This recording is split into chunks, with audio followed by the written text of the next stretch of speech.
Саламатсыздар ма? Сіздерге өзімде бар жазғандай препараттарға шолу жасап өтейін. Қысқаша ғана. Каждыйына сұрақтарыңыз болса, бөлек-бөлек сосын сұрап, жеке-жеке де жауап бере аламын. Экстракт эпина, бұл жиі қолданамыз. Универсальный адаптоген дейді. Бұл жаңағы бір заморозкада қалып қойғанда, салқында қалып қойғанда, сквознякта, кейбір растенияларды, кейбір емес, барлық растенияларды пересадкадан кейін, перевалкадан кейін жапырақтары сарғаймас үшін жағдайы шамалы болып тұрғандарды опрыскиваниемен пайдалануға болады. Кеңес беремін, жақсы препарат. Инструкция бәрі жазулы тұр.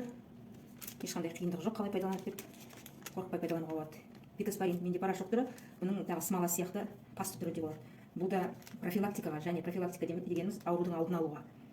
Грибковый, бактериальный, тамырдың шіруіне, черная ножка дейді, осы героиндарда часто болады, тамыр шіріп кетеді, черенокта.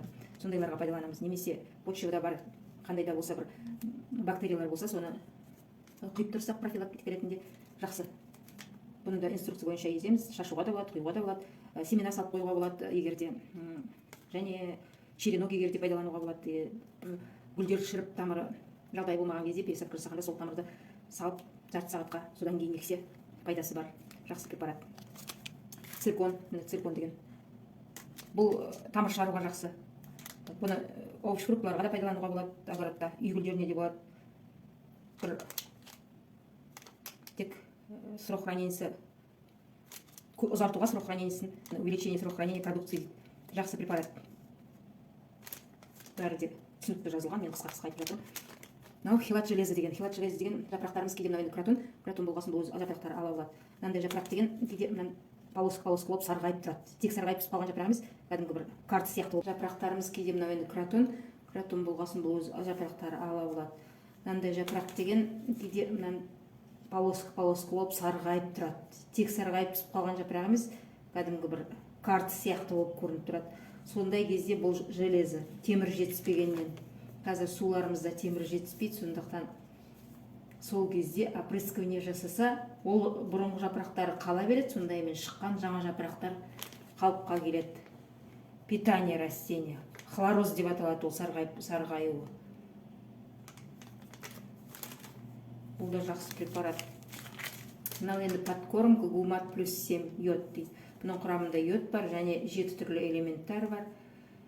Бұны да семенаны замачивать етіп қойға, жаңағы отырғызбастан бұрын, және деген подкормка ретінде гүлге құямыз. Бәрі де инструкция бойынша. Корневин, бұл корнеобразователь. Бұны часто пайдаланамыз, жаңа мен көрсеткен жоқпын. Часто пайдаланамыз, кез келген черенокты еккен кезде топыраққа салып беруге болады, жаңағы шамалау ослабленный черенокты пересадка жасаған кезде де болады. Суға да салып қояды, тамырлатуға, сол кезде де аздап салып жіберсе болады. Жақсы препарат, көп қолданылады осы. Мынау енді бұрыннан қалған, мен балконда помидор огурцы еккенмін, сол кезде қалып қойған. Бұл рассаданы немесе семенадан егілген гүлдеріміз болса, ұзарып кетпеу үшін. Көктемде егеміз ғой семенадан, сол кезде күн жетіспейді, ұзарып кетеді. Сол ұзарып кетпеу үшін, мықты болу үшін атлетті пайдаланамыз. Ұзын болып өспеу үшін ол тоқтатады да, ростысын жаңағы тамыры жақсылап шығып, кішкене қалыңдағаннан кейін бұтақ сосын өседі. Атлет деген препарат, бұл да жақсы. Мынау да бір кезде бір шыбын, қара шыбын кішкентай шығып, сонда пайдаланғанмын гүлге. Бетіне сеуіп қоямыз горшогымыздың. Бұл мухаед деген препарат. Бірақ мен енді сол қара шыбыннан бірнеше түрлі нәрселер пайдаландым. Содан қайсынан кеткенін білмеймін, кетті, әйтеуір бұдан кетті ме. Бірақ міне сыртында шегіртке, қоңыз, шыбын бәріне деп жарайды деп жазылып тұр. Мынау енді мына жақта бутон деген гүлдейтін гүлдерге арналған. Басқаларына құймаймын, тек қана гүлдейтін гүлдерге құямын. Мынау өздеріміз білетін фитоверм. Бұл жаңағы шіркей түскен